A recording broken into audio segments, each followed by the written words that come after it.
Well, hello there, fellow photon enthusiastic people. Today I want to talk about two cameras, one in specific. And this camera might just be, in my humble opinion, might just be the best bang for the buck rangefinder, 35mm rangefinder that you can get, or at least one of them. But I think it might just be the best. Well, so what are we talking about here? Today I want to talk about this very beautiful Revue 400 SE.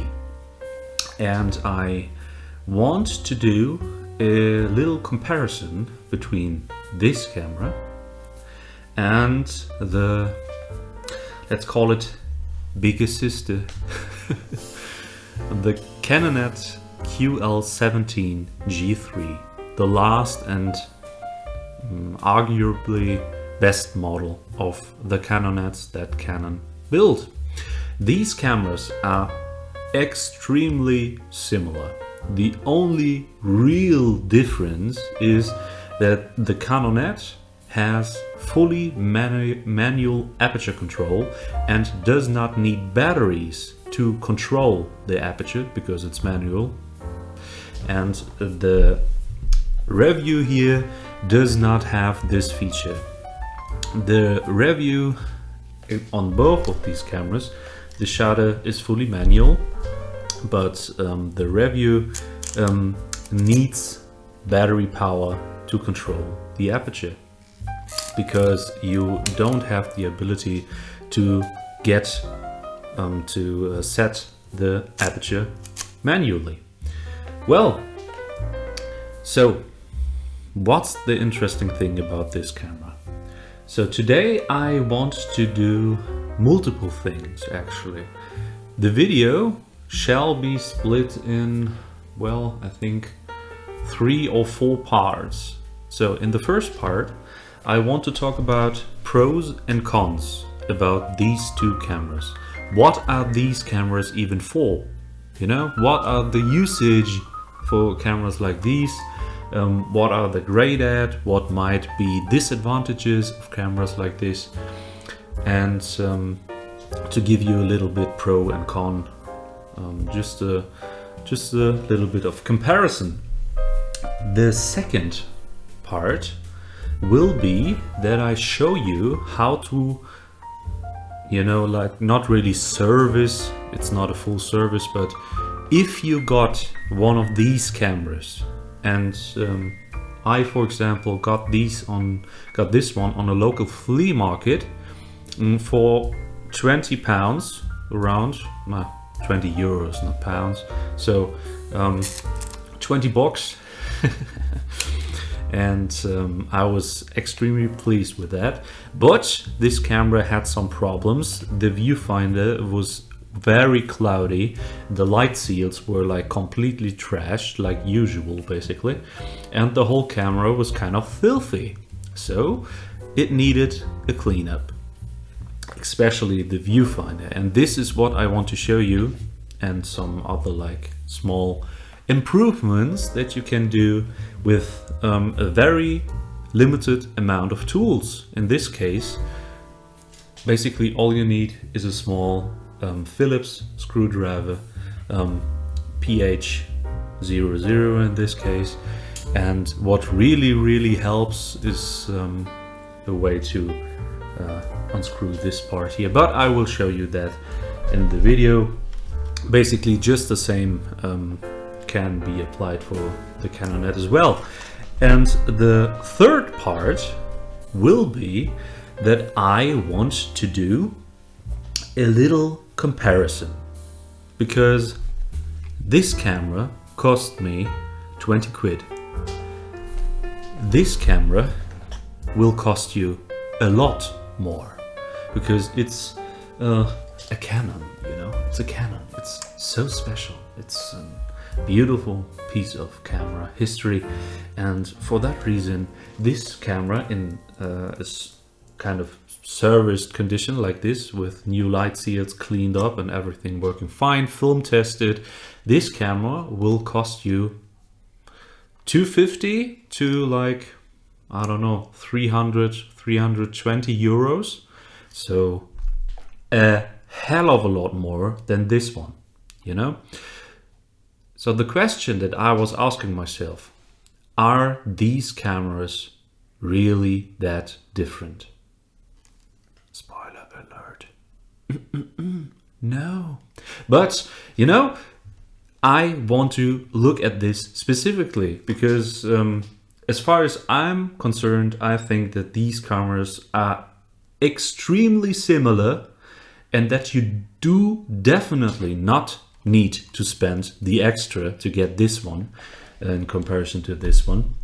But I will look at this very, very closely. So what I'm planning to do is I want to put a film in this camera, shoot some pictures. I want to put the same film in this camera, want to shoot some pictures, and then I'm going to develop the film and take it down into my darkroom. And then I'm going to print the pictures, and I'm going to look at them side by side. I will show you the pictures and we will see if there is actually a difference between these two cameras. And the fourth and last part of the video shall be a little conclusion, but I think it's going to be fairly short. Yeah, you know, this is the idea for this video. Let's see who might be the nicer rangefinder of these two. Okay, so let's take a look at these cameras. What are these cameras made for? So they are a very small and compact rangefinder camera with a 40mm lens. So very good for street, very good for general photography, as I would call it, for run and gun shooting. You know, it's a camera that you can take everywhere with you, and that is just what these cameras are amazing at. They are very compact, you know, for what these cameras give you. These are full frame cameras with a 40mm f1.7 lens, and look at the size of this thing. It's amazing. And they even both got a very good rangefinder system, even though this one is quite a lot better, but anyway. So they are very compact and fairly lightweight. It's not, if you think about this, it's not as lightweight as, of course, an extreme example, but you know, a very good point and shoot like this Olympus MJ2 is, of course, it's lighter, you know, it's lighter, and it's even more compact. Yeah, but honestly, this is fully automatic, and this is a different use case, at least to my mind, than with this camera. You have more manual control with this camera. You need to choose the shutter speed for yourself, and you have the opportunity to easily change the ISO and so on. So you have much more manual control about the process of taking a picture in comparison to a point and shoot, but you have some automatic features, which is, to me personally, a nice thing in this case, because it kind of builds a bridge between a fully manual SLR like this Olympus OM1 and a fully automatic point and shoot like this Olympus Mu 2. So it's, for me personally, a very, very, very good sweet spot to compromise in terms of focal length, in terms of usage, in terms of size and weight. It's just a very good all-round camera.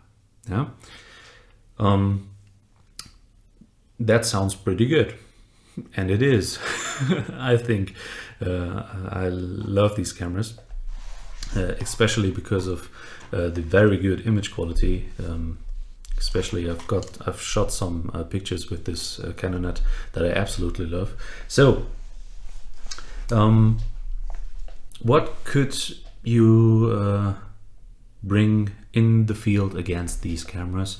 Well, the most obvious thing is that they are a fixed lens rangefinder. So you are not able to simply take off the lens like you are on a typical SLR system. So this is kind of a negative thing, but honestly, if I'm honest, the point that you do not have the ability to ask yourself, well, what kind of lens would be the best right now? And then you kind of pack 3 different lenses and you think about it much more than you need. This is a problem that you won't have right here. You just have this one lens and it's fixed and it works and it produces beautiful images. So that's the idea, and it works great. Just try it out. Trust me. I think you will enjoy this this thing too. Basically, these are the comparisons. What are pros and cons about these exact models? What are the reasons to buy this Canonet? 2 points. It got the best viewfinder from all of these small rangefinder cameras. To my mind, it's got a better viewfinder than the Olympus 35 RC or RD, I think. It's got a better viewfinder than the Revue or the Minolta Himatic 7S2 and different camera models. It's just got the best viewfinder. It's the brightest, it's the biggest, kind of the biggest, it feels the biggest, and it has by far the biggest focusing patch, so it's the easiest to focus with, especially if you got glasses on and have problems to look through a viewfinder like this. So the best viewfinder, that is the Canonet. Also, you have the full manual, that's the second point, the full manual aperture control, with sadly the Revue does not have, but honestly for me it's not really a point, because these cameras are usually meant to be used in the auto mode. So you just simply choose the aperture and the camera, you choose the shutter speed and the camera will choose the aperture for you. And this is the same on the Canonet as well as on the Revue. So it's not really a good point, I would say. The viewfinder though is amazing, especially if you got glasses on. Well, what are the key selling features of the Revue? It is even lighter and smaller than this Canonet. It's a bit bigger and a bit heavier, and it's cheap. Guys, it's like, honestly, it's a cheap camera, fairly cheap camera. If you can find one at a good price that looks kind of good, you maybe have to work like a little bit on this camera. I will show you some process about that in this video, as I mentioned. And after the viewfinder, especially the viewfinder, is cleaned, oof, it's a camera that's just amazing to use, honestly. So yeah, it's hard to beat at the price point which you can get this camera at. So that is basically the selling point. It's, for what you pay for it, it's a powerhouse, you know. This one gives you on top of that even more, but you have to pay a lot of more money for what you get actually. So it's like this Revue brings you, let's say like 90% of the way that this one brings you, but you have to pay only a fraction of the price. So that is the top selling point for this camera. Also, and that is a positive and also a negative, the Canonet uses the old Quecksilver batteries that are not anymore produced anymore. This is actually an old LR9 battery, which is actually a Mercury one, I think, yes, and it still got juice, so that's beautiful. But these batteries are not made anymore, and you have kind of problems with metering and so on, because the new batteries that these ones that fit in the battery chamber have just a little bit too much voltage, so the metering gets kind of a little bit thrown off. It's actually, I've tested a completely new battery against the original old battery. I have measured the voltage using my multimeter, and the difference was so small. You know, I've put the two batteries after another in my Canonet, and with the original battery and the shutter speed set to whatever, the meter was telling me at f8, just exactly at f8, and then I put the new battery in it with too much voltage, and what did the meter said? It was set between, you have the steps, like usual steps, f8 and then f11 as the next f-stop, and the meter was between this, in the middle, so half a stop of difference. Like normal color negative film, for example, or black and white film, half a stop, it does not make a difference. Let's come on. If you do slide film, of course, then this can actually make a difference, but well, I think there's yeah, I think it's kind of a little bit strange, this sometimes very harsh discussion about this topic. It's like, honestly, and if you want to change that, so just simply turn your ISO setting a little bit, and the reading will be just like the original battery. But anyway, so that is another topic. But this is obviously something, you can't get the right batteries for this camera anymore. Easy workaround, as I mentioned, but you can't get them. Not a good thing. The Revue has one LR44 battery. You can buy it anywhere, not a problem at all. It's cheap, it's cheaper as this batteries, and they work absolutely fine, you know. So batteries, that's a plus point of this camera. All in all, as I mentioned, they are quite similar, and I'm curious to see how they will turn out in the end. Like, honestly, I hope that the pictures that come out of this review will have exactly the same image quality as this Canon, to prove my point. I hope so. Anyway, I think right now is the time to stop this kind of it's way too long already. So next will be that I will show you how to open up this Revue at the top, and to clean the viewfinder a bit, what kind of stuff you need to be aware of in this process, and to clean the lens and everything. Just to have a little bit of maintenance basically on this camera. So if you got one and think, oh well, not such a good thing to use, just put a little bit of work in it, and it usually turns out like a very beautiful camera. So this is the next topic. Let's see.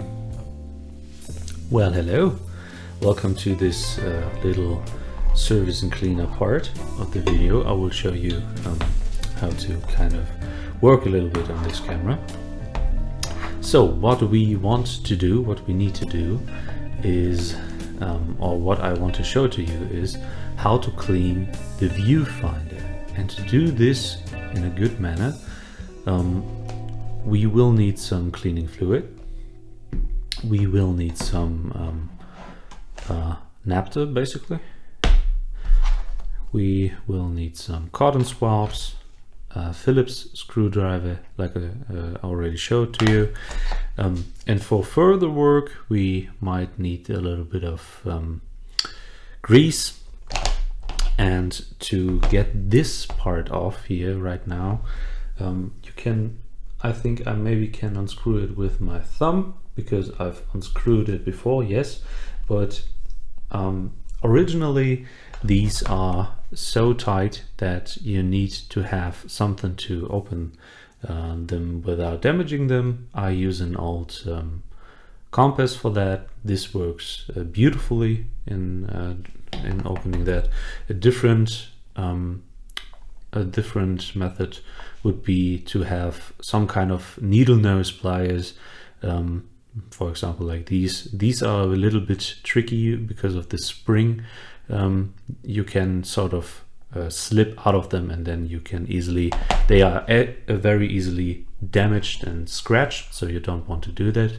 But the general thing is the steps are very, very easy. So first, open the camera, then you put a screwdriver in the fork, film take-ups fork. You just twist and remove the rewind knob. There are two little screws underneath the rewind knob. You remove those screws like so.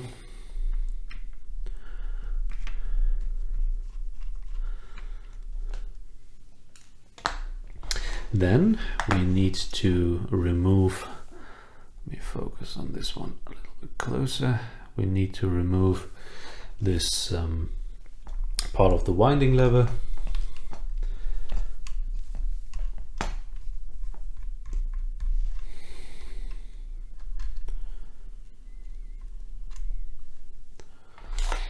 For this job, it's good to have some kind of, what are these called?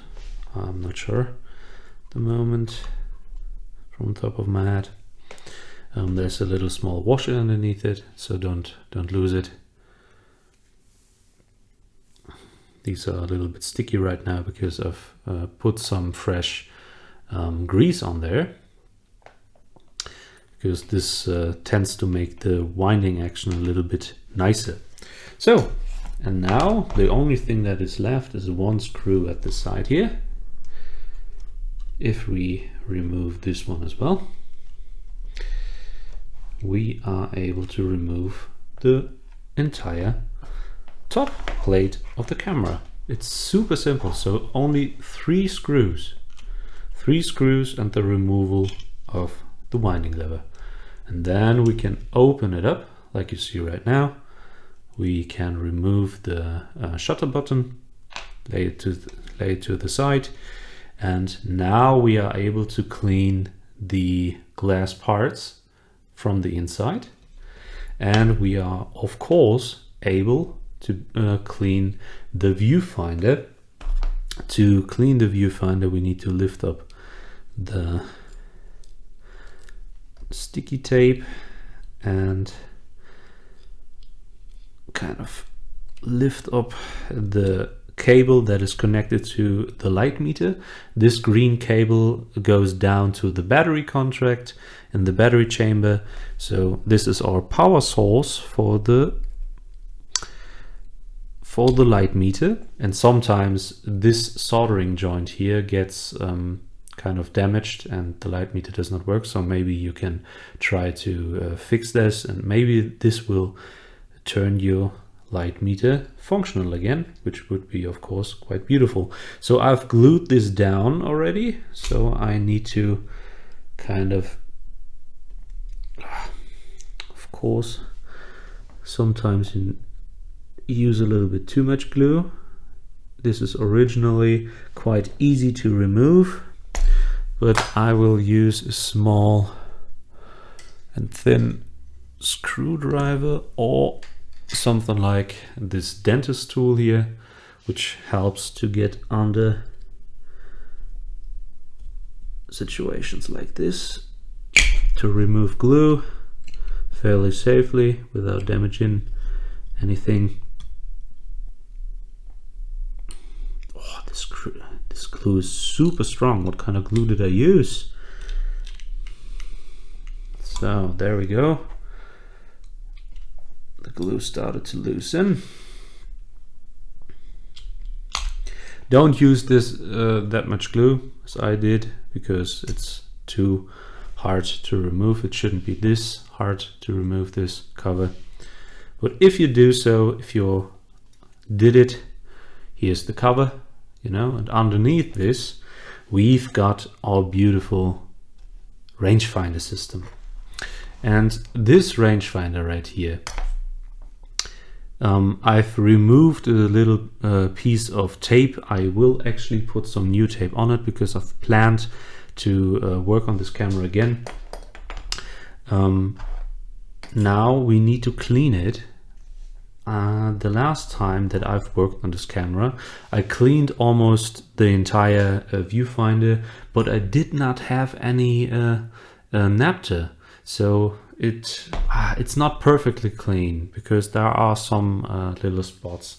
So what we need to do now is to clean every glass surface apart from one. Very important information right now. Be sure to be very, very careful of this with the side of this 45 degree piece of glass right here that I'm touching with the screwdriver right now. So this glass piece here in the middle of the viewfinder, this is the beam splitter. This piece of glass has on one side a coating which creates this double image in the viewfinder, and this coating, which is on the inside, so on the side of the piece of glass that is facing your eye, on this side here, there is a coating on there which is very, very delicate. So don't use force in any kind. You will destroy the coating and then it's gone, and you won't have a good visible double image anymore. So you basically are able to destroy your own viewfinder, which is of course not a good thing to do. So the best thing honestly is to just leave this inner side of the beam splitter completely alone. Only if there's very strong haze or something like that on there, you can very, very gently try to clean it with some cleaning fluid. Don't use any strong stuff, like even some naphtha can be too much if you rub too hard. Don't never use something like acetone or something like that on such a delicate part like this. You will destroy your rangefinder. So be aware of that point.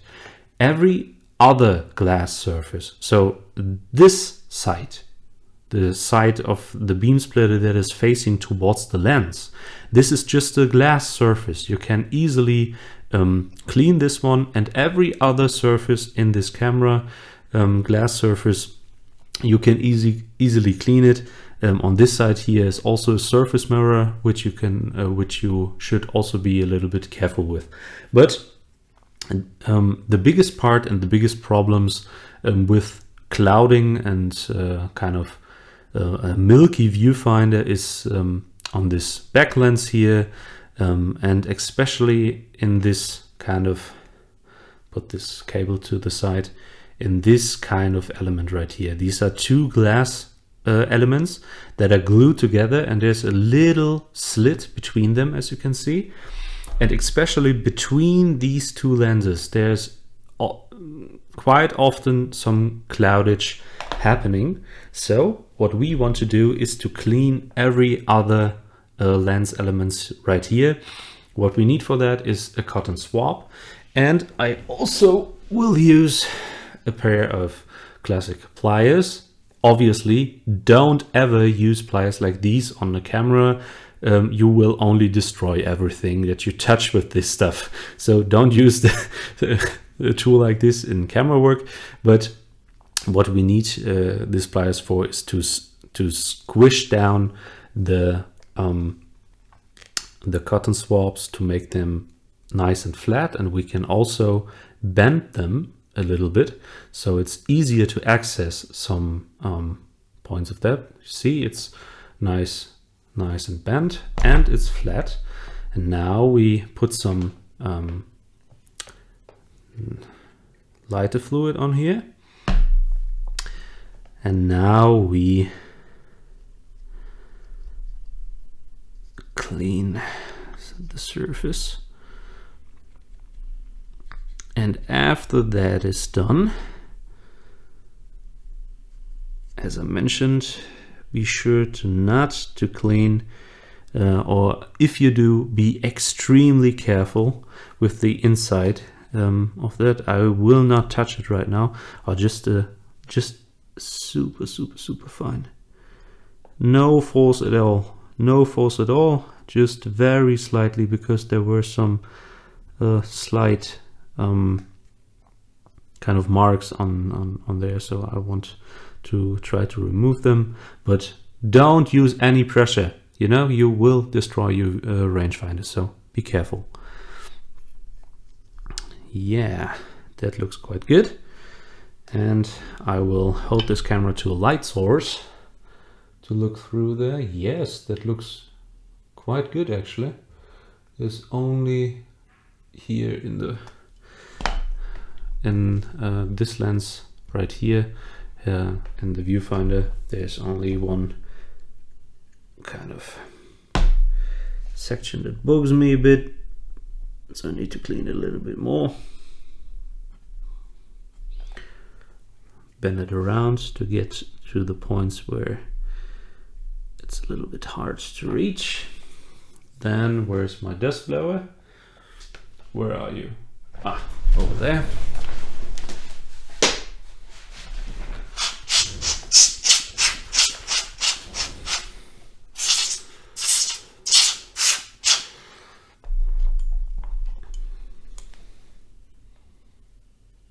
Yeah, that looks quite good, quite clean. The easy way to get in this very small slit between these two glass lenses, because it's for most of cleaning stuff it's just too small. The way to do it is to remove the cotton from a cotton swab, then put some lighter fluid, for example, on the cotton that you removed from the cotton swab, and then press the cotton into the slot and move them around with a thin wooden tooth pick or something like that. Move them around, and after that try to draw it all out with for example, like very thin tweezers, or with the toothpick, kind of work it out. And if you do so, you will clean, while you do so, you will clean these glass surfaces, which is of course great. And if you're done with that, you won't have a milky view through your viewfinder anymore. And it will be a lot nicer to use this camera.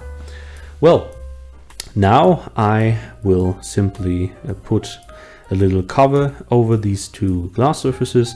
Then I will glue the cover back on with some drops of glue. You see the original points where the glue was attached. So I will do that. And after that, we just have to reassemble the camera, and then we are ready to go. Okay, so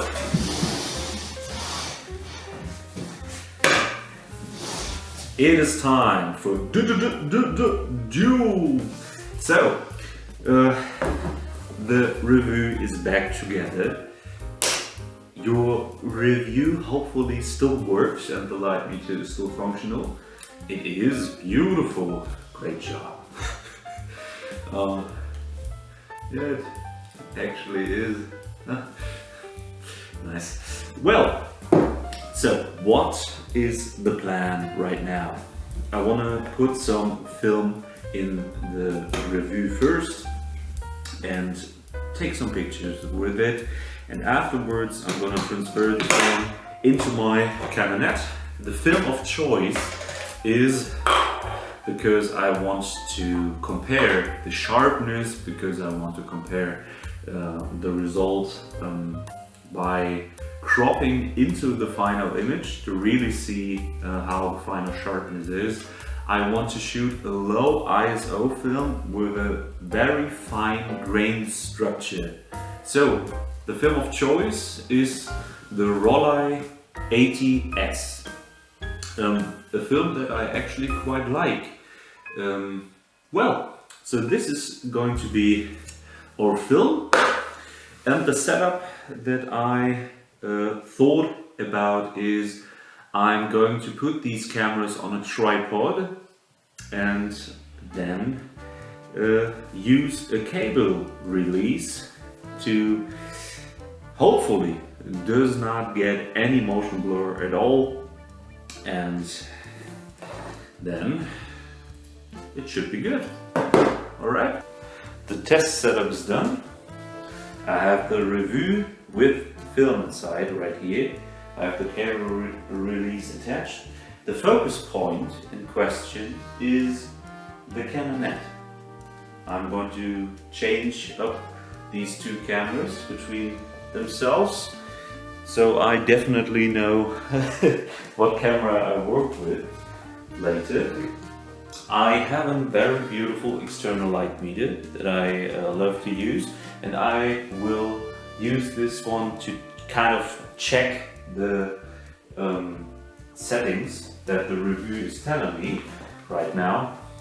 The battery might not be the freshest of them all in there at the moment, so let's see what the exposure meter is telling us to do. I don't even know the ISO setting, to be honest. What kind of rate? Well, the ISO is set to a little bit too high. Let's put it to 100. There. Okay. So the camera just says that it's too dark. Too dark to take a picture. Well, we have 4.4 and 2 points. So we got at ISO 100. We've got an 1/8 of a second at f1.7. Okay. So I've just took the third shot at f8. So we've got f1.7, 2.8 and f8. So we've got the same situation, the same setup. We've got only the Revue as the model right now. The film is in the Canonet. I've focused correctly onto the Revue, and both cameras don't give me, well, this camera has now the reading for f1.7 at an shutter speed of 1/8 of a second. So it is very, very similar. The reading is almost identical. Yeah, so let's take a shot. Well, okay. I'm going to go for a little walk right now. Just simply with this Revue in my jacket, the Canonet over the shoulder, and let's see what we've got. It's a very typical German winter day, so it's kind of grayish, a little bit not that beautiful outside, but maybe it will rain in a couple of minutes, so let's see what we've got. I'm just going to quickly shoot some pictures.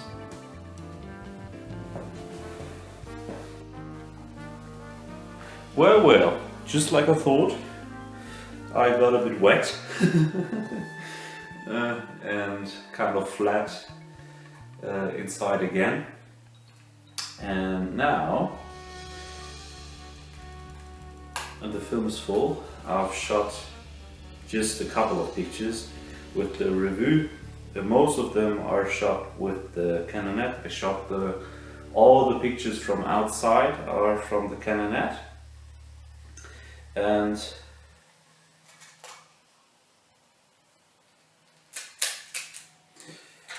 the ones from the inside are from the Revue.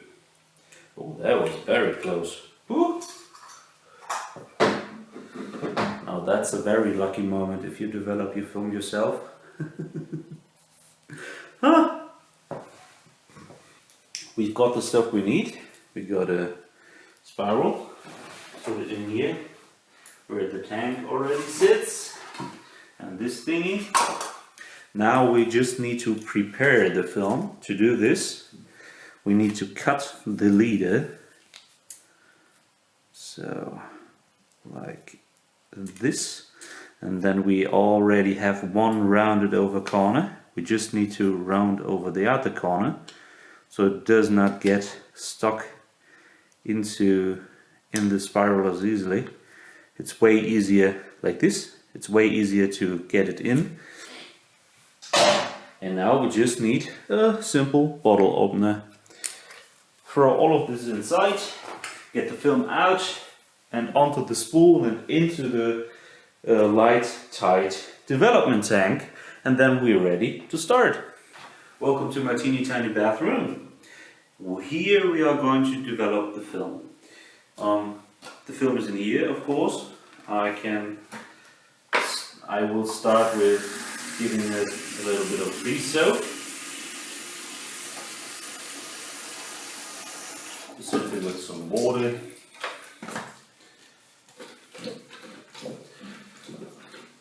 Let it sit for a bit. So, what are we going to develop the film with? This is my old Jobo CPE2 that a very, very nice friend of mine gifted to me. Thank you so much, Daniel. It's amazing. I love this thing so much. So, we're going to develop the film in this old Jobo. We need our developer that we need to set up first. We are going to use the Jobo Alpha developer, which is very, very good. It's a seriously good black and white developer, especially if you use something like this Jobo CPE. Okay, so just poured out the fix. So this is through, and I've washed it afterwards, of course. Now we should be able to open it, hopefully. Yes, this looks quite good. This looks quite good. And the absolute last bath, I'm going to use some distilled water. There's already some, I don't know the English term for this word. In German it's Netzmittel. So it's basically to eliminate the surface structure of the water, to let it flow more easily, but I don't know the English term. I know it. Where is it? It's in my head somewhere.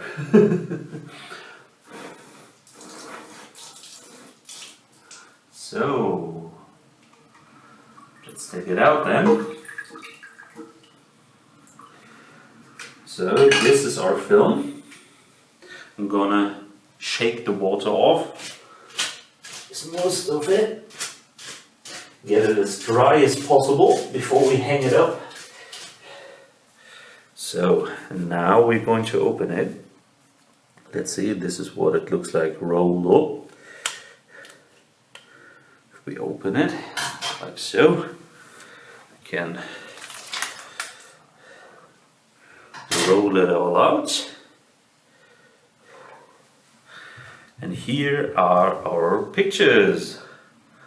And now I want just simply to show you my digitalizing setup. Obviously the camera is missing at the moment, but I'm using it to film this video right now, so that's a bit of a challenge. So I just simply lay the film over here so it's protected and does not slide against anything that could scratch it.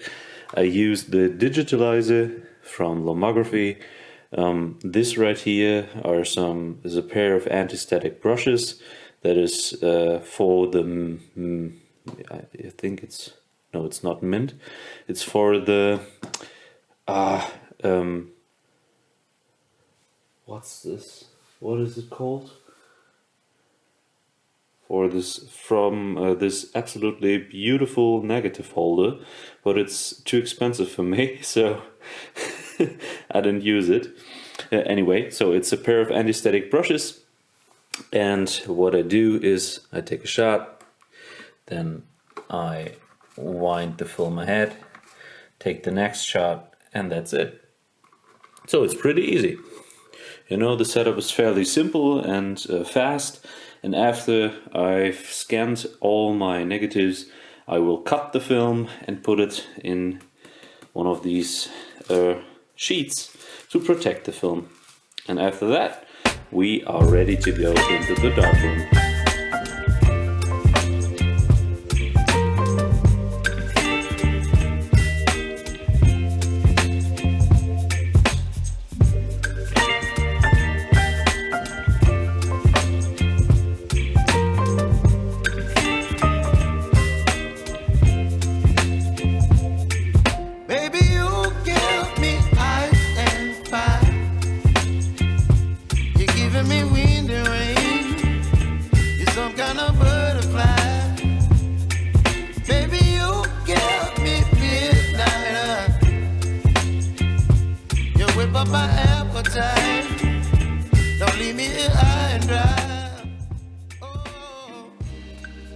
So there's 15 seconds.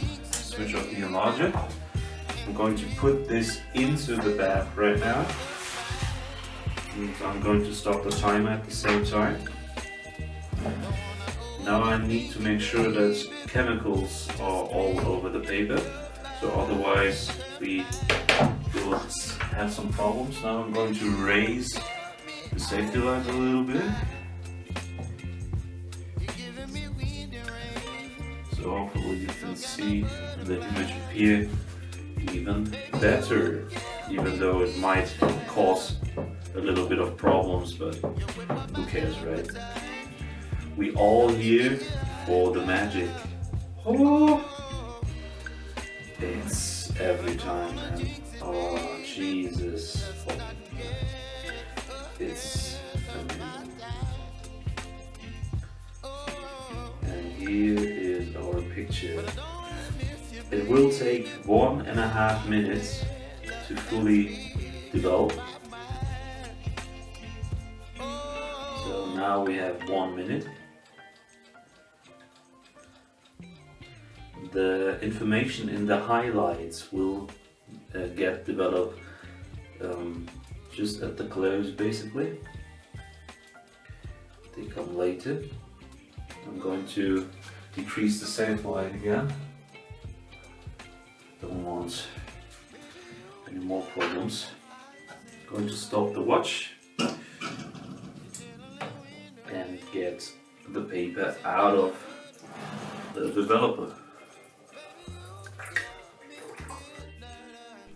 Well, hello there. So, one day later, and I've developed the pictures in the darkroom yesterday evening.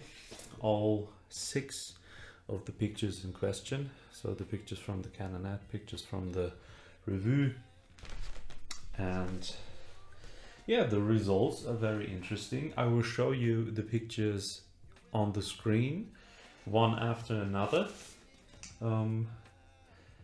And if I'm honest, it is pretty much like I thought. The sharpness, the the contrast, it looks very, very, very, very similar. The sharpness is, I think, in terms of resolution, there's not much difference, to be honest. The only thing that and like honestly, this is quite a noticeable crop on 30x40, and the image quality is still very good. I mean, whew, not bad. And it's almost impossible to see the grain. You can see it. This film is very good. So yeah, the only thing that I could see is, and I could see it in all of the pictures, I think if we compare the pictures from the Revue with the pictures from the Canonet. So this picture is taken with the Revue, of course, picture from the Canonet, and especially if you look in the background on these books here in the background with the Canonet, these background stuff, it's a bit lighter. I think the color is a bit different. It might just be a contrast thing, but if I look at the other pictures as well, I think if the Canonet is an f1.7 lens, the Revue might be more like an f1.8 or something like that. So the difference is, there is a difference. Maybe the Canonet has a little bit better light transmission or something like that. I don't know. But the difference is extremely small, to be honest. So in terms of sharpness, in terms of what you can get out of the picture, the softness, wide open, the kind of glow that highlights have wide open, beautiful, and it's very similar. Maybe a little bit less with the Canonet, so slightly better optics, but you need to get some very good magnifiers to to notice that difference. So simply look at the pictures and what do you think? To my mind, it's just like I thought. The difference is very minor, and I don't think that you need to spend the extra. But if you do so, either way, you've got a beautiful camera. If it's the Revue or if it's the Canonet, they are both amazing picture-taking machines. Well, that's for me. Cheers. This video, by the way, was insanely longer than I thought. So if you really took the time to watch it all, thank you so much. Amazing. Thanks that you found this video. It is my second video ever. So thank you for taking the time. If you want to know anything else, camera related stuff, developing film, darkroom, analog photography, and all that kind of stuff, just drop a comment and we can address that. Cheers.